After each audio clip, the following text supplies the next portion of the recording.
the things that I talked about with you 4 years ago, no one was saying, and I can say that no one was talking about the draining of the COMEX. I was. What's happening? The COMEX and the LBMA are being drained. No one was talking about BRICS. I was. BRICS wasn't a thing. Saudi Arabia wasn't even thinking of it.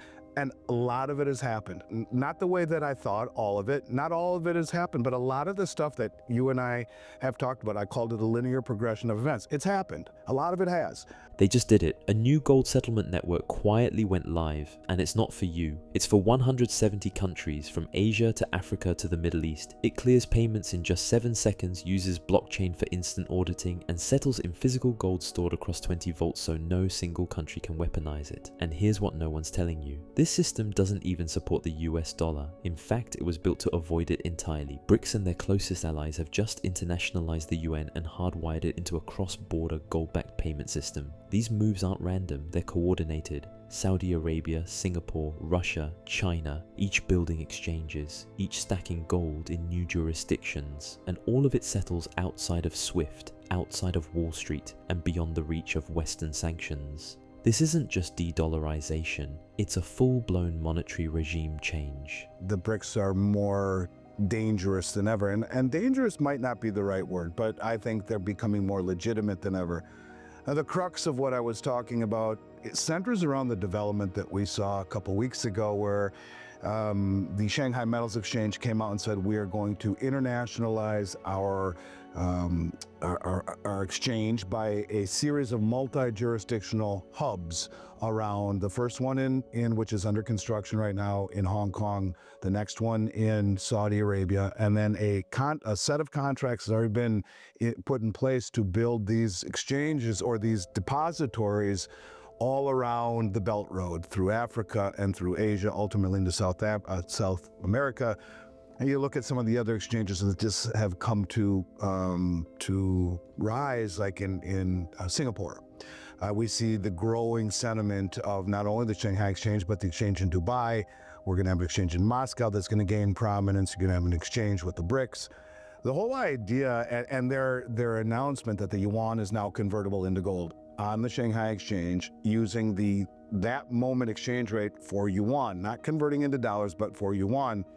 In other words, the yuan is being internationalized, and they came out and said this. So you can see the chess pieces are being put into place where they're going to internationalize yuan and trade it over their bridge platform, which they announced as well 2 weeks ago, 3 weeks ago.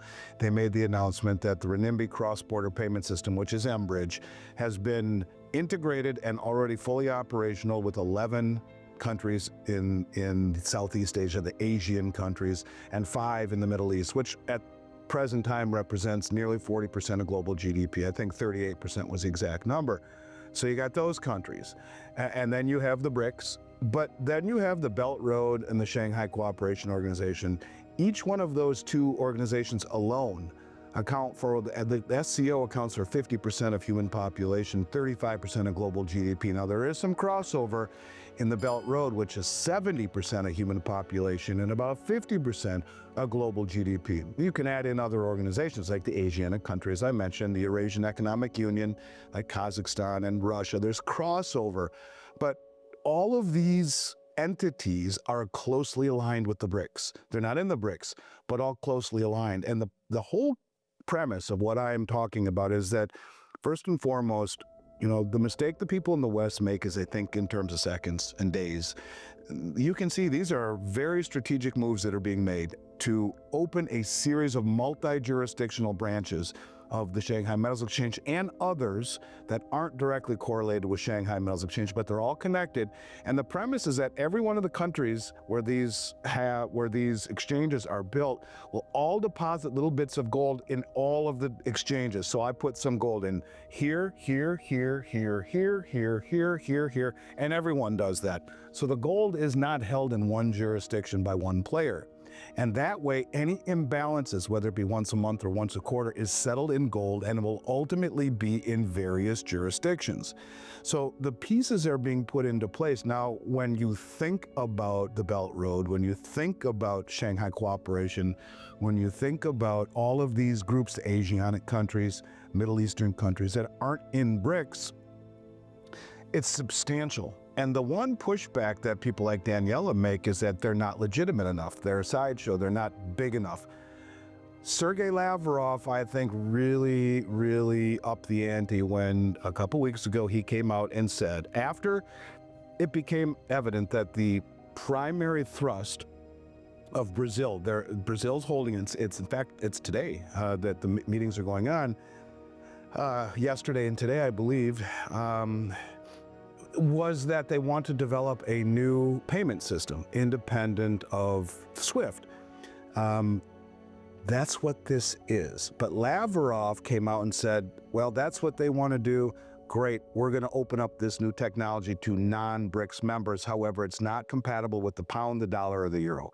So they're keeping the West out, but now put it in context of what I just said with the Belt Road, the Shanghai Cooperation Organization, the Asianic countries. If they are all involved and closely aligned with the BRICS and the BRICS nations, but not BRICS, and they are going to open this payment system up, which allows for payment in local currencies, which only strengthens one another's economies and their own system, rather than converting to dollars, making the trade, going back from dollars to the other currency. You got 4 conversions back and forth, and all of this time.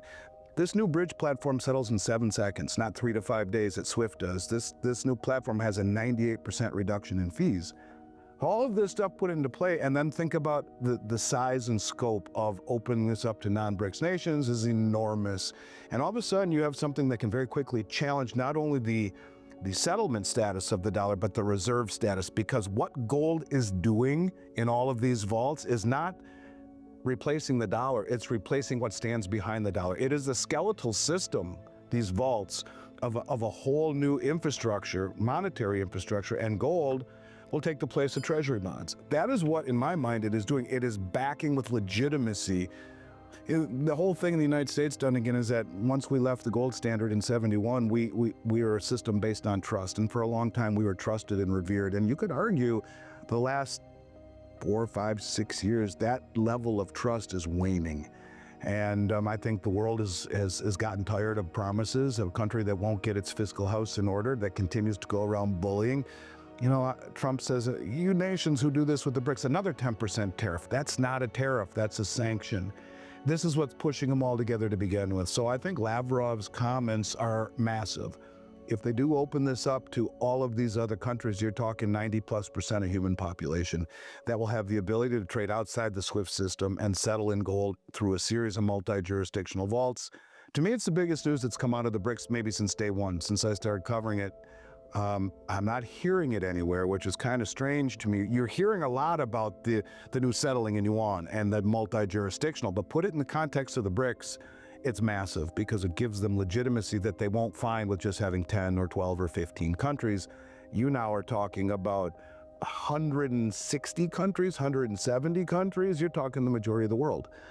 And that should be factored into the equation and not, I think, overlooked. When you have the bridge settlement network, mBridge, it's instant auditing, it's instant settlement, and it's instantly verifiable transparently. Think of what Zoltan Pozsar said, transparency in commodities. This is a marriage between blockchain technology and commodities and gold. Having it held in multi-jurisdictional locations with every country spreading their gold amongst those jurisdictions is genius, because it does take the trust out of it, and it's verifiable, and it's transparent, and that's exactly what it is. That's exactly what it is. Having it held in one location, you end up making the wrong choice by partnering with the wrong side, and you get locked out of your assets, and that's Venezuela would make that choice, and it's not for us as the world reserve currency to determine that. You know, and I always go back to Iraq. We're there 22 years later, and ask the people in the Middle East if it was justified destroying their country, toppling their regime, and didn't find the weapons that they said were there, and they're still there. So I'm not saying that America is holier than thou. I'm proud to be an American. I really am. I thank God every day for it. But the rest of the world would say, well, that's hypocritical, that they can do this, they can destroy a country, topple the regime, occupy 22 years later, and still figure that they can pass judgment on another country's actions. It's not fair. We should not be the judge, jury, and the executioner is the bottom line. And I think that's the model that they're trying to go far away from. And that is that, yes, China may have a very significant role in all of this, but by putting the vaults all around the world in different countries, with instant auditing on a blockchain network, you are in as trustful as you can possibly be in a system that isn't controlled by one player, even if one player is slightly more dominant in things than others. If all the gold was held in Shanghai and the Chinese control it, yeah, you know, what does that mean? But you have it in 20 vaults around the world, and everyone puts gold in each one of the vaults, and you now have something truly distributed that would keep that from happening.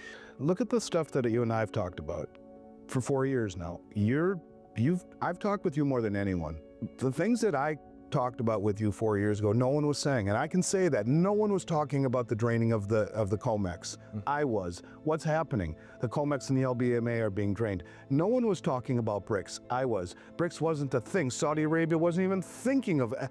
And a lot of it has happened. Not the way that I thought, all of it. Not all of it has happened, but a lot of the stuff that you and I have talked about, I called it a linear progression of events. It's happened. A lot of it has. And that's the way that it is. That's why I talked with you before about misdirection and the art of war. We live in a world where things are very competitive, and world reserve currency, investments, direction of investments, all that stuff is proprietary and private, and there is no reason that anyone worth their salt would tell the world what they're doing. So they do the opposite, or they drop crumbs, and you can see the crumbs as you continue to research it, and you have to. And this is one of the reasons that people aren't successful in investing, largely, because they don't take the time. If they spent the fraction of the amount of time researching to safeguard their money as they did making the money, they would be a whole heck of a lot more successful in preserving their funds and growing their funds, because they work so hard to put money in the bank and food on the table. They come home, they're tired. I mean, when I walked into this room today, you said, it's tiring, isn't it? I mean, yeah, it is, because we've been working hard at this show for 2 days. It's tiring. And the last thing you might want to do at that point is dig into geopolitical events and, you know, investments. And that's what I have an advisor for, right? Let him do it. Well, that's the problem. And I think you have to do that nowadays. The world has gotten to a point where, yes, you can find the crumbs, you can see the crumbs, you got to dig to find them, but then you have to put them together and make your own. That's why, you know, I think there's 3 sides to every coin. There's one side, there's the other side, but there's the middle, the rim. So you look at both sides of the coin and then figure out that third side. What does it mean to you? Man, that might be the best analogy, but that's the only analogy I can give you, is that none of this will ever be easy. None of it. And by the time it's on the mainstream, which appears easy, the big people have already way positioned themselves, and they're sitting, the old adage, on the deck chair of, sipping a cocktail, watching all of this happen. You need to make these decisions before it becomes obvious. Now that you know the gold settlement network for 170 nations is already live and the dollar's grip is slipping, what comes next is even more critical, because while they're rebuilding the system in real time, most people are still stuck in the old one. So don't stop here. Click on the next video. It's the piece that completes the puzzle.